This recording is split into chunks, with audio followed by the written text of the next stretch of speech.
Boa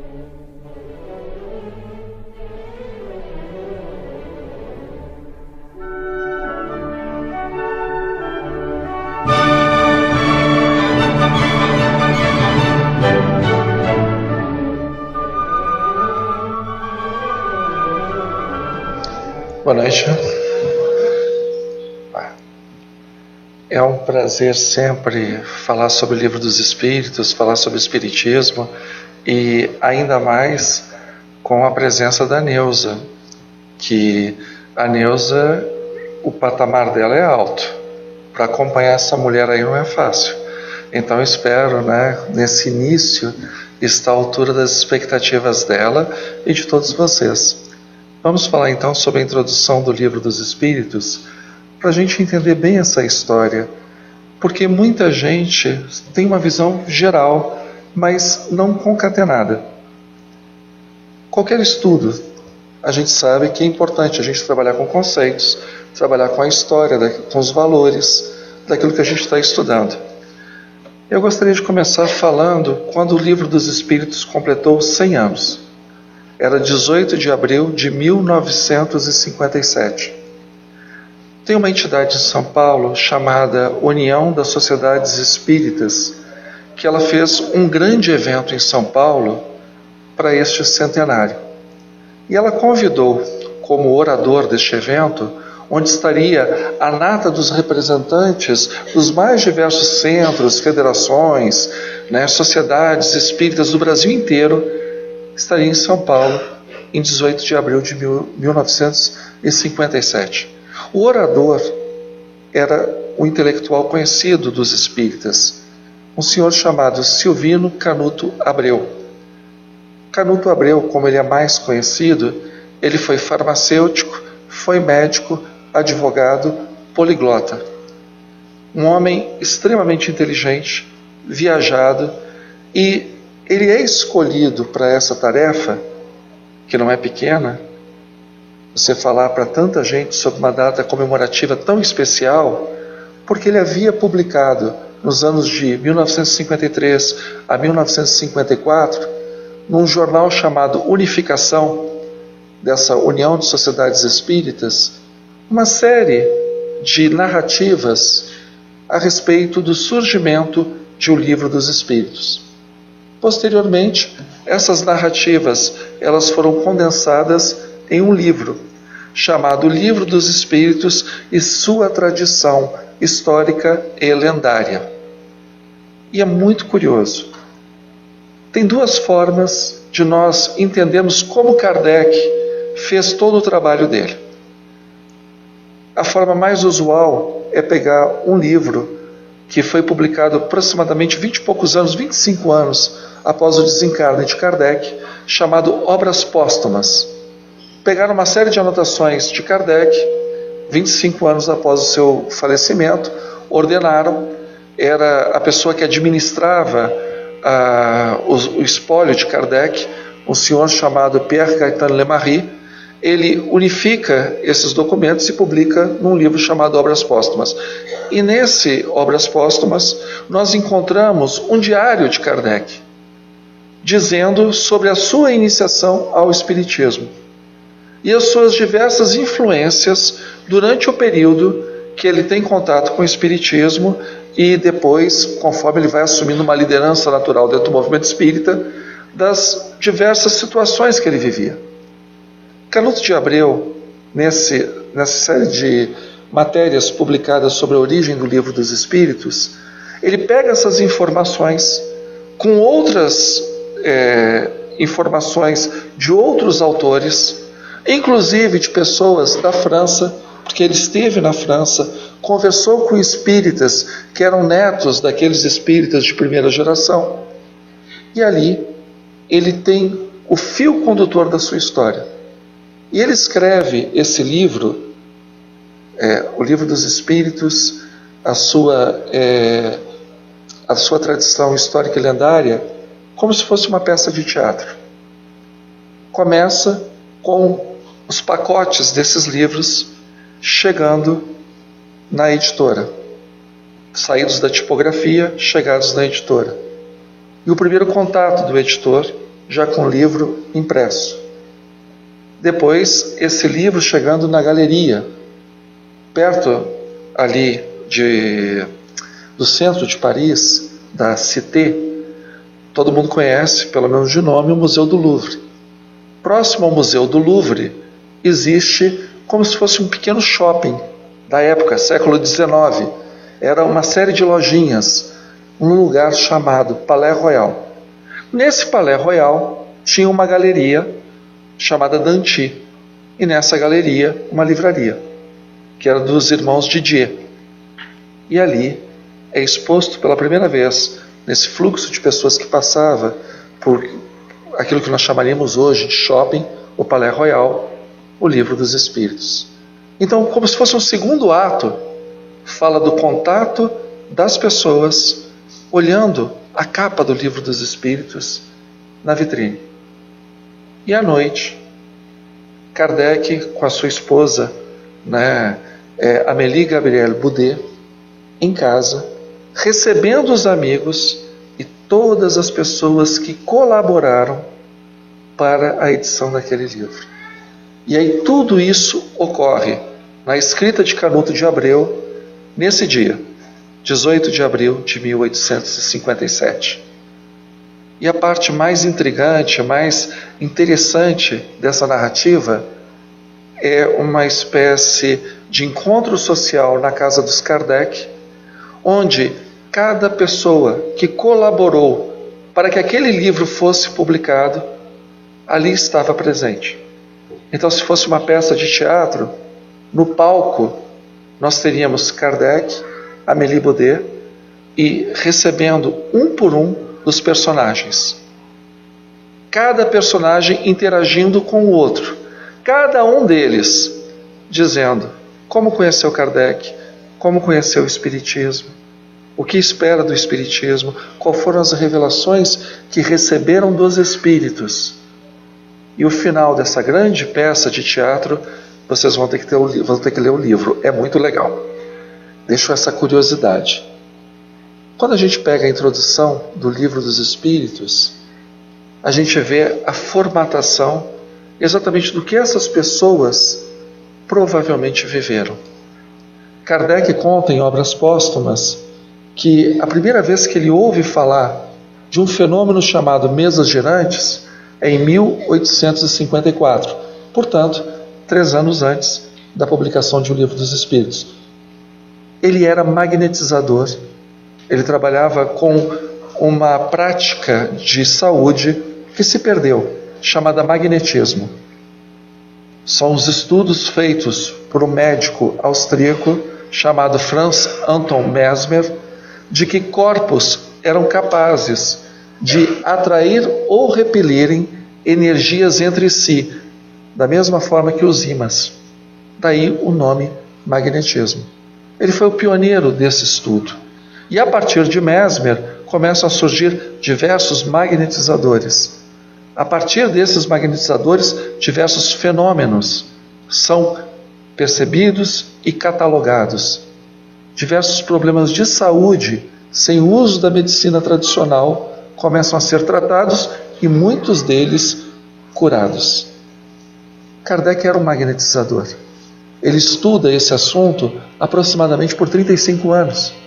Quando ele tem o contato com um amigo também magnetizador, Sr. Fortier, que fala do mesas girantes, que era um fenômeno vindo da América do Norte, foi talvez o primeiro fenômeno de influência das Américas na Europa. Porque o movimento natural, pensa em meados do século XIX, o que acontecia na Europa era novidade nas Américas. Não esse fenômeno. Ele surge numa cidadezinha de um condado chamado Rochester, perto de Nova York, lá nos Estados Unidos, com uma família de camponeses da religião metodista, a família Fox, e a partir de diversos fenômenos que depois a ciência chamaria de poltergeist, esses fenômenos se replicaram por todos os Estados Unidos. Naquela época já tinham os cabos telegráficos que ligavam à Europa, ao continente americano. Então, as pessoas pelo telégrafo, que era a grande internet da época, sabiam dessas notícias, começaram a fazer reuniões nos salões, nos saraus parisienses e se interessaram por esse movimento. Mesas se mexiam, cadeiras pulavam, objetos levitavam, sem que as pessoas soubessem qual o motivo daquilo. As mais diferentes teorias surgiram. Kardec ouviu falar pela primeira vez através desse amigo magnetizador, Sr. Fortier. E ele pensa, tudo bem, de repente uma mesa, um objeto, um móvel saturado com as energias de um ser humano é capaz de adquirir uma vida fictícia. A energia acaba, o objeto se assenta. Então aquilo para ele não pareceu implausível.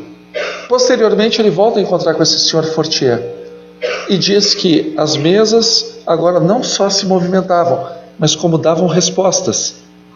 E isso vem também dos Estados Unidos, através de batidas. Por exemplo, a primeira batida letra A, 2 batidas letra B, 3 batidas letra C, e assim sucessivamente, era possível catalogar mensagens e fazer perguntas às mesas. Aí Kardec disse, isso é uma coisa bem diferente, porque mesa não tem cérebro, mesa não tem nervos, mesa não pensa. Posteriormente ele encontra com outro grande amigo dele, o Sr. Carlotti, que fala que são os espíritos que animam essas mesas. Kardec acha curioso, mas até esse momento, o que as pessoas imaginavam de espíritos? A mesma coisa que nós hoje pensamos sobre uma sombra. O espírito era como se fosse um espectro, uma sombra. Como uma sombra poderia levantar uma mesa, dar pancadas, dar respostas inteligentes? Não duvidou, mas também não acreditou. Mais tarde, vejam que Kardec não era um cara crédulo, fácil de convencer. Mais tarde, em contato com outro amigo, o Sr. Partier, funcionário público de caráter frio, raciocínio lógico, explicações concatenadas, Kardec fica interessado pelo fenômeno. E ele é convidado a frequentar a casa de uma madame chamada Plené Mazon. E no contato dessa casa, ele vê pela primeira vez o fenômeno das mesas girantes. E aí a mente de uma pessoa investigativa. Não basta a mesa se mexer. Por que a mesa se mexe? O que está por trás do movimento do móvel? Uma vez que não há ação física naquilo. E as respostas? As respostas são dadas que ninguém ali está pensando sobre aquilo. Quem é que está dando essas respostas? E ele, como pesquisador, aluno que foi de um grande pedagogo chamado Pestalozzi, onde ele estudou com Pestalozzi na Suíça, no Instituto Yverdun, ele resolve se aprofundar, entender o que está acontecendo. Nessa mesma reunião, ele conhece a família Baudin, das meninas, Caroline e Julie. Julie com 15, Caroline com 18 anos. O Sr. Baudin convida para que ele participe das reuniões, que eram reuniões familiares. Não tinha centro espírita. As coisas aconteciam nas casas das pessoas. E normalmente com caráter festivo. Gente, não tinha televisão, não tinha internet. Então o povo se reunia, comia, tomava um chazinho e depois ia ver a mesa balançando. Esse era o grande barato da época. Mas Kardec começa, na sua investigação, já na casa dos Baudin, a fazer questionamentos. E conforme os questionamentos vão se aprofundando, as pessoas sérias ficam nas reuniões. As pessoas que só estavam preocupadas com diversão param de frequentar. E através basicamente dessas duas médiuns, uma adolescente, a outra já entrando na fase de jovem adulta, ele começa a perguntar uma série de assuntos científicos e filosóficos. E como eram dadas essas comunicações? Aí não mais por mesas. Era um cestinho, igual esses cestos de vime, que as pessoas colocam pão na mesa. Eles colocavam uma pena ou um lápis amarrado no cesto. Essas moças colocavam os dedos na borda e o cesto começava a tomar vida própria. 4 mãos. E o cesto começava a escrever as mensagens. Kardec vai aprofundando e pensa, poxa, se esses espíritos são capazes de mover um cesto, também são capazes de mover as mãos dessas moças. E aí começam os fenômenos que nós chamamos hoje de psicografia. Uma pessoa encarnada, uma pessoa viva, cede o seu corpo para que a mensagem dos espíritos, ou seja, pessoas que já morreram, pessoas desencarnadas, utilizando, nesse caso da psicografia, o braço, a mão, possam passar aquilo que eles querem dizer. E diz que as moças Baudin, elas eram capazes de psicografar sobre um texto, por exemplo, vamos imaginar aqui sobre Rousseau, e falar sobre as flores de algum boulevard em Paris. O cérebro não participava do que estava sendo escrito. Mais tarde, conhece também uma outra jovem, chamada Céline Jaffé, Ruth Céline Jaffé. Basicamente com essas 3 moças e mais ou menos uma dezena de médiuns, daí surge a primeira publicação de O Livro dos Espíritos, na forma de perguntas e respostas. O Livro dos Espíritos dessa época, ele é metade do que nós conhecemos hoje. Era aproximadamente 500 e poucas perguntas. Hoje são mais de 900. A edição definitiva, revista por Kardec, mais de 900. E por que teve esse ganho? Porque após a publicação do livro, em 1858, ele acaba lançando no mercado editorial a Revista Espírita. E através da Revista Espírita, ele divulgando o Espiritismo, com assinantes dessa revista no mundo inteiro, as pessoas começam a passar mensagens para ele dos mais diferentes assuntos. Na mesa de Kardec eram calhamaços de correspondências vindas do mundo inteiro. Para nossa sorte, Kardec era poliglota.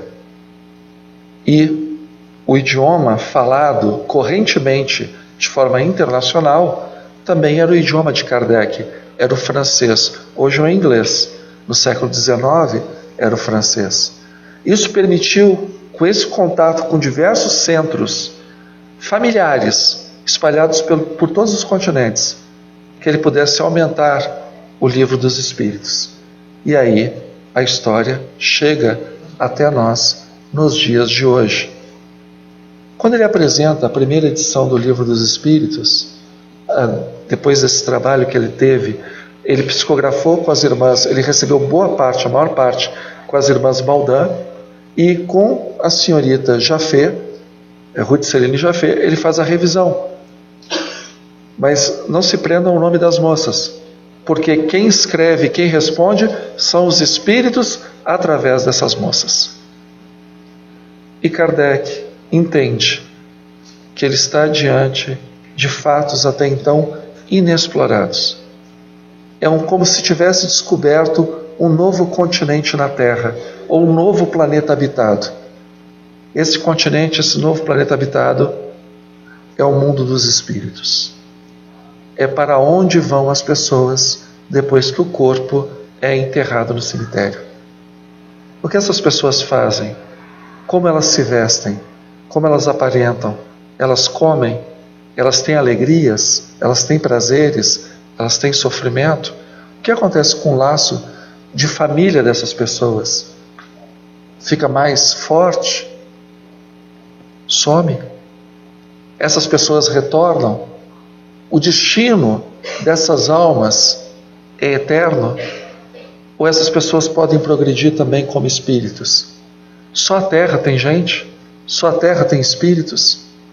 Ou os outros planetas também têm? Quem é que criou tudo isso? Como nós podemos saber que essa criação foi feita para progredir e não para sofrer? todas essas perguntas, ele tem acesso com todas essas informações. E daí que surge a primeira edição do Livro dos Espíritos. Sendo um mundo novo, é necessário que também haja uma metodologia nova para tratar desses temas. E a primeira coisa numa ciência, a gente tem que trabalhar é com o conceito. Afinal de contas, esses fenômenos, como nós vamos chamá-los? E por que nós vamos utilizar esse nome? Na América do Norte, eles utilizavam a expressão novo espiritualismo, porque vinha numa versão, espiritualismo sempre houve. Comunicação com os mortos houve em todas as épocas, em todas as sociedades. Mas dessa forma, através de pancada, de perguntas, utilizando metodologia investigativa, era novidade. Pois bem, se era novidade, então era um novo espiritualismo. Kardec para pensar sobre esse conceito e fala, não é preciso. E é importante que as palavras tenham precisão, que as palavras elas expressem aquilo que realmente você quer dizer. Isso é tão importante que você mexer no significado das palavras é mexer com a cabeça das pessoas. Vejam que na Segunda Guerra Mundial, quando, por exemplo, os soldados da SS, eles capturavam os judeus, os ciganos, padres, homossexuais, levavam para os campos de concentração, aquelas pessoas não tinham um nome, elas tinham número. Você tem que esvaziar a humanidade dessas pessoas. Elas têm que ser só um número. As pessoas favoráveis, por exemplo, ao aborto, elas não dizem, sou favorável ao aborto. Elas dizem, sou pró-escolha. Porque quando você mexe no conceito, você mexe com a cabeça das pessoas. Ninguém fala, né? Vamos fazer sexo. As pessoas falam, vamos fazer amor. Por que amor? Amor não se faz, amor se sente. Porque você tem que trabalhar com conceitos. Para que as coisas não tenham a resistência que elas teriam. Kardec, ele é preciso. Espiritualismo, todas as pessoas que acreditam que a alma sobrevive à morte do corpo, são espiritualistas. Mas os espíritas não acreditam só nisso. Os espíritos acreditam que essas almas progridem, elas reencarnam e elas se comunicam. Os católicos não acreditam nisso. Os evangélicos não acreditam nisso. Os budistas, não na comunicabilidade, mas na reencarnação. Os islâmicos, os maometanos, não acreditam. Então, ser espírita não é só ser espiritualista. Ser espírita é ser uma definição própria. Daí que ele tira a palavra espiritismo. O ismo é doutrina, o radical é espírito. Então é a doutrina dos espíritos. Espiritismo ou doutrina espírita. Quando a gente faz, por exemplo, como teve aqui nessa casa no final de semana agora, mostra de arte, cultura e... arte e cultura, né? Mostra de arte, cultura espírita. Isso não é doutrina espírita. Quando nós fazemos um seminário, quando nós um simpósio, publicação de livro, isso não é doutrina. Isso é movimento espírita. A doutrina são os conceitos, a base. Para isso a gente tem que saber do que está falando. Por isso que Kardec utiliza o termo espiritismo ou doutrina dos espíritos. E quem aceita essa doutrina é espírita ou espiritista. As duas coisas são sinônimas. Então, se a pessoa aceita aquelas informações como verdade, ela comunga daqueles ideais, então essa pessoa é espírita. E aí cabe um parênteses, muita gente acha que ser espírita é praticar a caridade, é ser bom. Isso é ser um bom espírita. Porque existem os maus espíritas.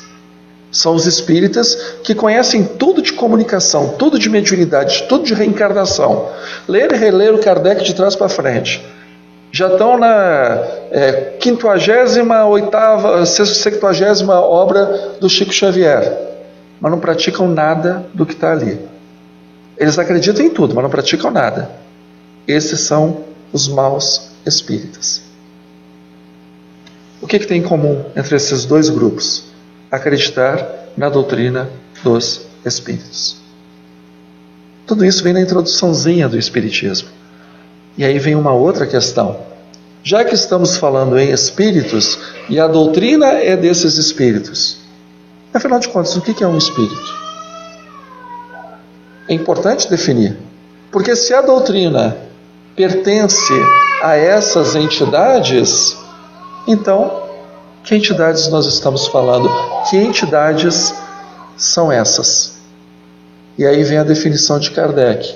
Alma é essa parcela que existe em nós, que comanda o nosso corpo, que tem inteligência e tem sentimentos. Espírito é a alma desencarnada. E esse também é um conceito interessante. Não se fala em vivo e morto, porque morto não escreve, morto não fala, morto não bate em mesa, morto é morto. Se ele faz tudo isso é porque ele não está morto, ele está vivo, só não tem esse corpo. Então nós temos que arranjar um outro nome para definir essa situação. Está fora da carne, do corpo físico, desencarnado. Vai habitar o corpo físico, tem músculos, nervos, ossos, fosfato, respira, come. Aí nós estamos tratando de encarnados. Então, a alma é quando a pessoa está encarnada. Quando essa alma está livre, nós chamamos de espírito. E esse espírito não é essa sombra.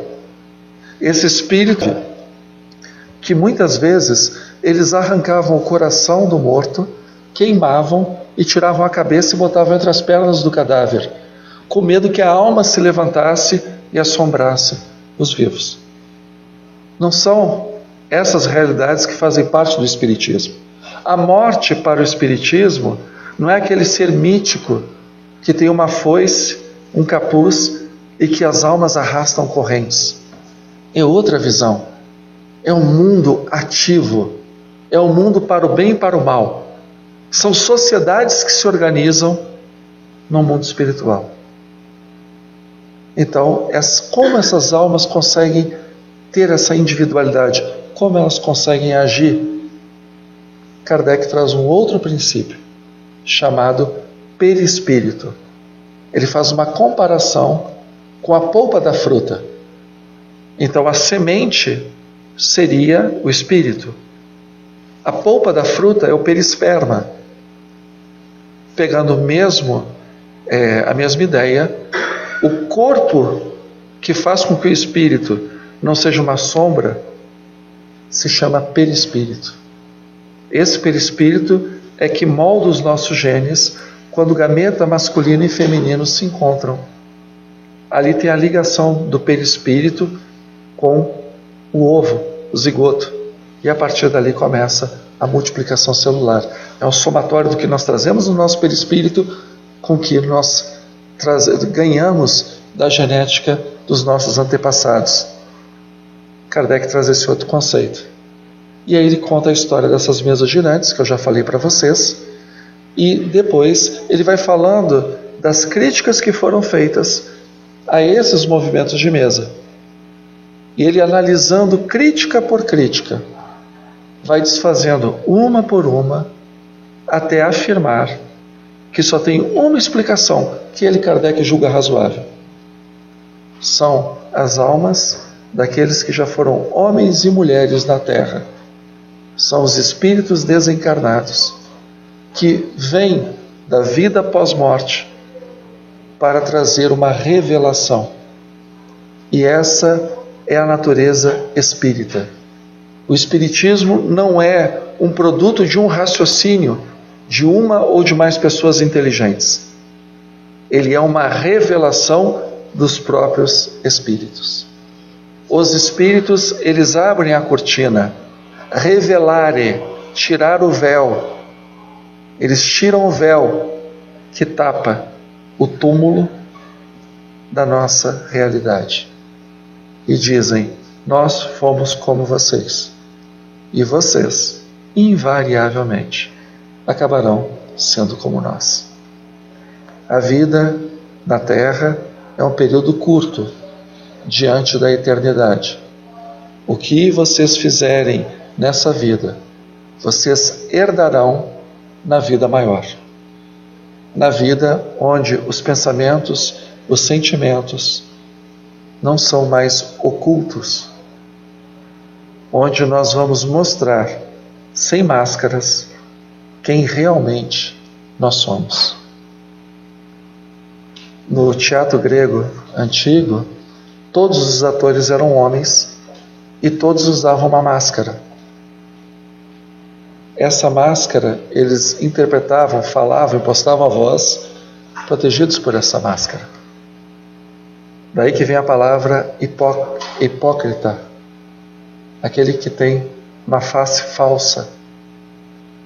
Quando nós desencarnamos, o nosso perispírito, sem a máscara do corpo, se mostra exatamente do jeito que nós somos.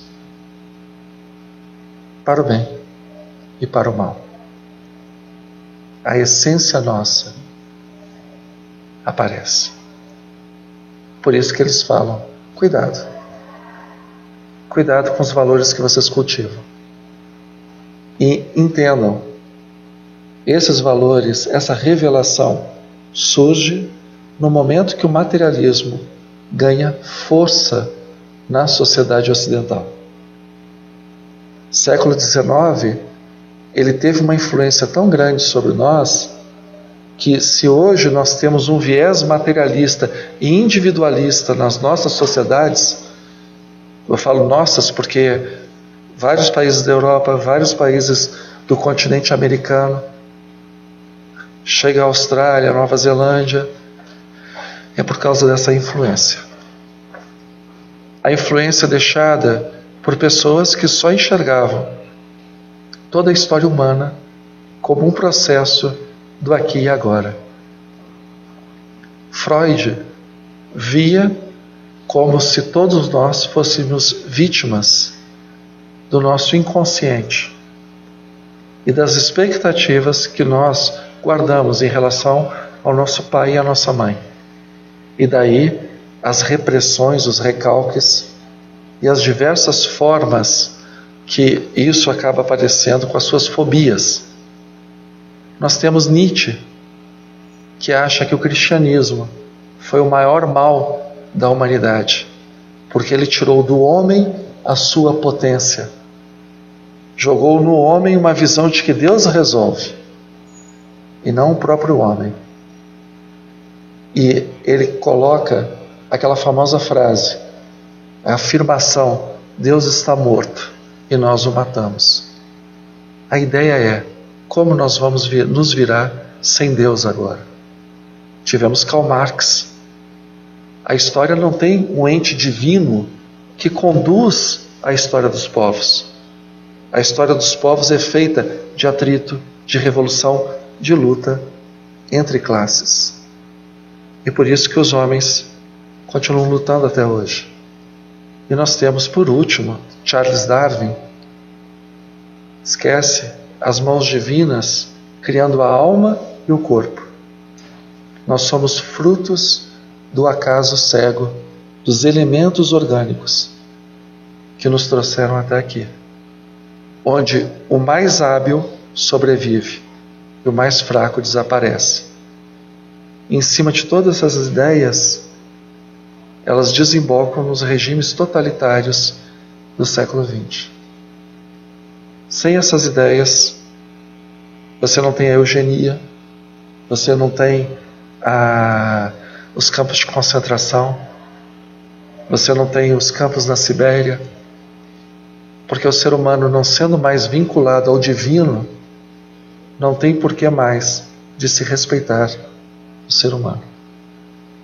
É nesse cenário que a vida após a morte é revelada.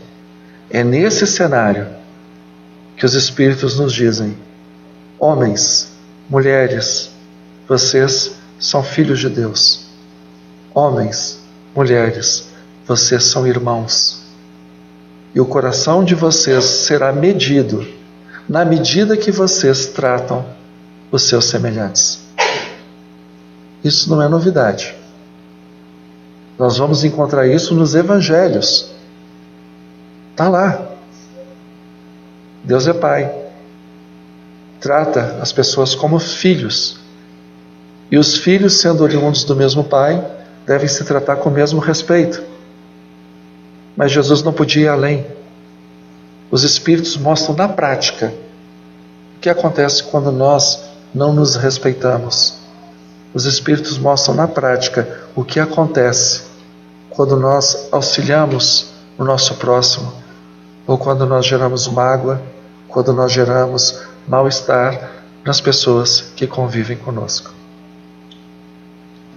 Tudo isso sintetizado em 900 e poucas questões de um livro que tem um pouquinho mais de 160 anos. Essa é a beleza. E o mais interessante disso: se estuda, se faz grupo mediúnico, se ouvem os Espíritos até hoje, e as mesmas influências, as mesmas respostas continuam sendo dadas, década após década, grupo após grupo.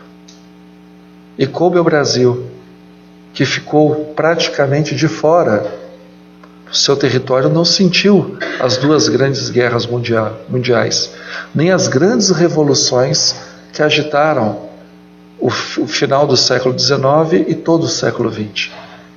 O Brasil passou incólume por isso. Coube ao Brasil agora ser o guardião dessa tocha, o guardião dessa bandeira, para espalhar o Espiritismo por todo o mundo. Interessante que, indo à França, se vocês tiverem a curiosidade de perguntar sobre Allan Kardec, poucos franceses saberão de quem se trata.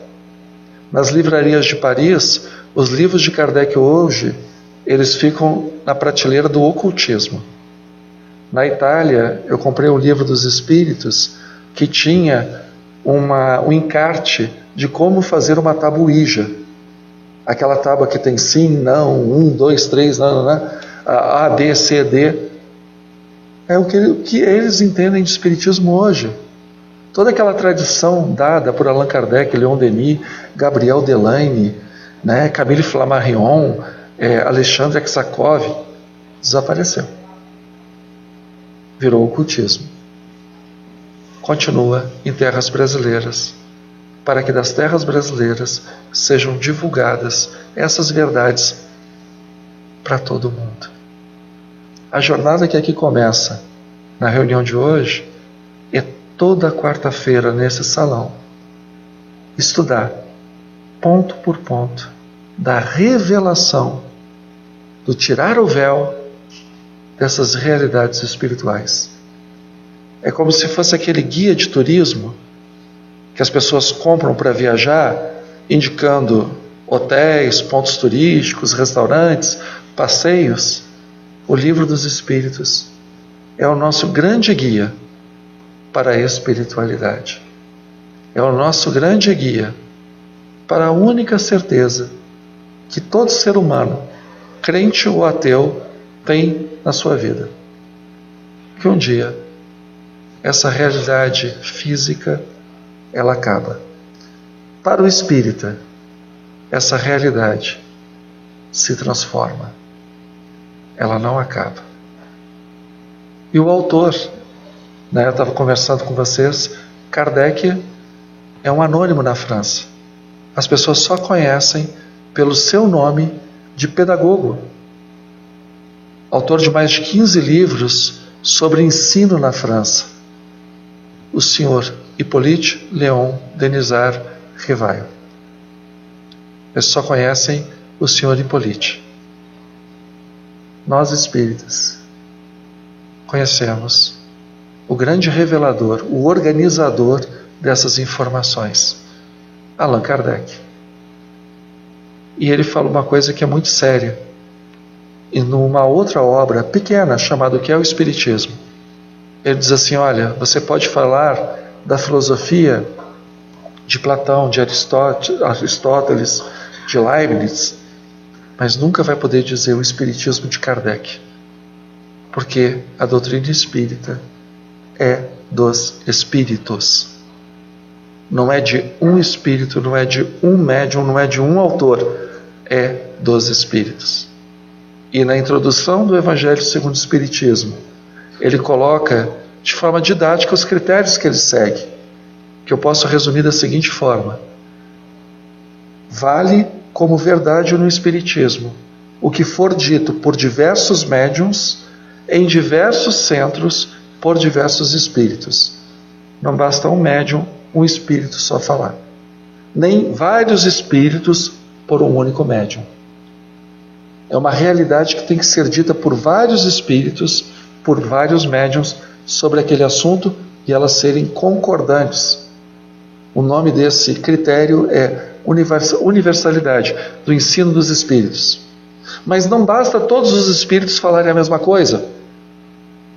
O que é falado tem que ser verdadeiro ou pelo menos lógico. É o critério da racionalidade. E aí vem o terceiro critério. Não basta ser verdadeiro, não basta todos os espíritos falarem, tem que ter uma relevância moral. Os espíritos não estão para nos ensinar história, filosofia, química, matemática, descobrir a cura do câncer. Eles estão para tratar da nossa evolução enquanto almas. Então é o critério moral. E é isso que nós temos que primar no Espiritismo. É muito natural que as pessoas que venham ao centro espírita venham com dores, com sofrimento. E encontrem na palestra espírita um grande edredom para o momento que estão vivendo. É positivo, é bom, mas o Espiritismo não pode ser só isso. Sofrimento todo mundo passa. Isso aqui é cheio de nervo. O que nos dá prazer nos dá dor. O nosso sofrimento não é maior que o sofrimento de ninguém. A nossa geração não passa por problemas maiores que as gerações que nos antecederam. Se nós não entendermos que o Espiritismo está para a nossa alma, a gente vai estar sempre carente do edredom alheio.